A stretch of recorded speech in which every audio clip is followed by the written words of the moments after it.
മുജാഹിദ് ജമാഅത്ത് പോലത്തെ ആളുകൾക്ക് നമ്മുടെ മക്കളെ പെൺകുട്ടികളെ വിവാഹം കഴിച്ചു കൊടുക്കാനോ അവരുടെ പെൺകുട്ടികളെ നമുക്ക് വിവാഹം ചെയ്യാനോ പാടില്ല എന്ന ഒരു നിയമം ജമാല് 6 ജോഡി ദർശനം നടത്തുന്ന ഒരു ആലിം പരസ്യമായി പ്രസംഗിക്കുകയും അതിനനുകൂലമായി ശക്തമായ ഒരു നിയമം ഉടലെടുക്കുകയും ചെയ്തു.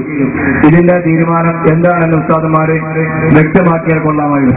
പാടില്ലാന്നല്ലേ ഇസ്ലാമിൽ സ്ഥിരപ്പെട്ട നിയമമാണ്, അതിന് കുഴപ്പമൊന്നുമില്ല. അത് പലരും പറഞ്ഞു അങ്ങനെ പറഞ്ഞു പാടില്ലാന്നുള്ള നിയമമാണ്.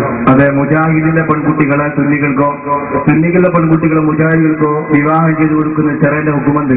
പാടില്ലാത്ത കാര്യമാണ്. ബഹുമാനപ്പെട്ട ഇമാം ഇബ്നു ഹജർ അൽ ഹൈതമി അൽ ഫതാവൽ കുബ്രയിൽ പറഞ്ഞിട്ടുണ്ട്, സുഹൃത്തുക്കളുടെ 7ാമത്തെ വാല്യത്തിൽ പറഞ്ഞിട്ടുണ്ട്. അതിനൊക്കെ പുറത്ത് മുഹ്യിദ്ദീൻ സയ്യിദ് റഹ്മത്തുള്ളാഹി അലൈഹി തന്റെ ഉന്നത്തു ത്വാലിബീൻ എന്ന ഗ്രന്ഥത്തിൽ പറഞ്ഞിട്ടുണ്ട്. ഇമാം ഇബ്നു ഹജർ അൽ ഹൈതമി എന്ന ഗ്രന്ഥത്തിൽ പറഞ്ഞിട്ടുണ്ട്.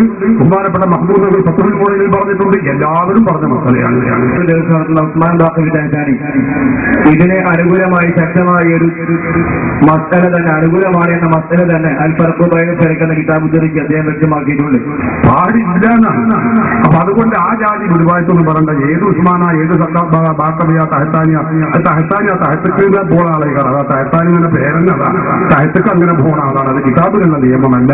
അപ്പൊ അതുകൊണ്ട് അങ്ങനെ വ്യക്തികളെ കുറിച്ച് ഏതെങ്കിലും വ്യക്തി അവിടെ അങ്ങനെ പറഞ്ഞു, മറ്റേ വ്യക്തിയാണ് അത് നമുക്ക് വ്യക്തി പരാമർശം അത് അവരോട് ചോദിക്കണം. അത് റൈറ്റ് സാഹിബ് പറഞ്ഞതല്ല, അവരോട് ചോദിക്കണം. നമ്മൾ ഉത്തരവാദിയല്ല. നമ്മൾ ഇസ്ലാമിന്റെ നിയമമാണ് ഈ പറയുന്നത്.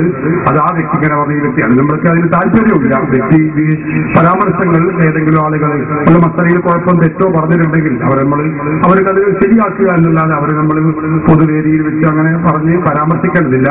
നിങ്ങൾ തന്നെ ചെയ്തു വരുന്ന ഒരു കാര്യത്തിന് ഒന്നിൽ ഹലാലും മറ്റൊന്നിൽ ഹറാമും ഒക്കെ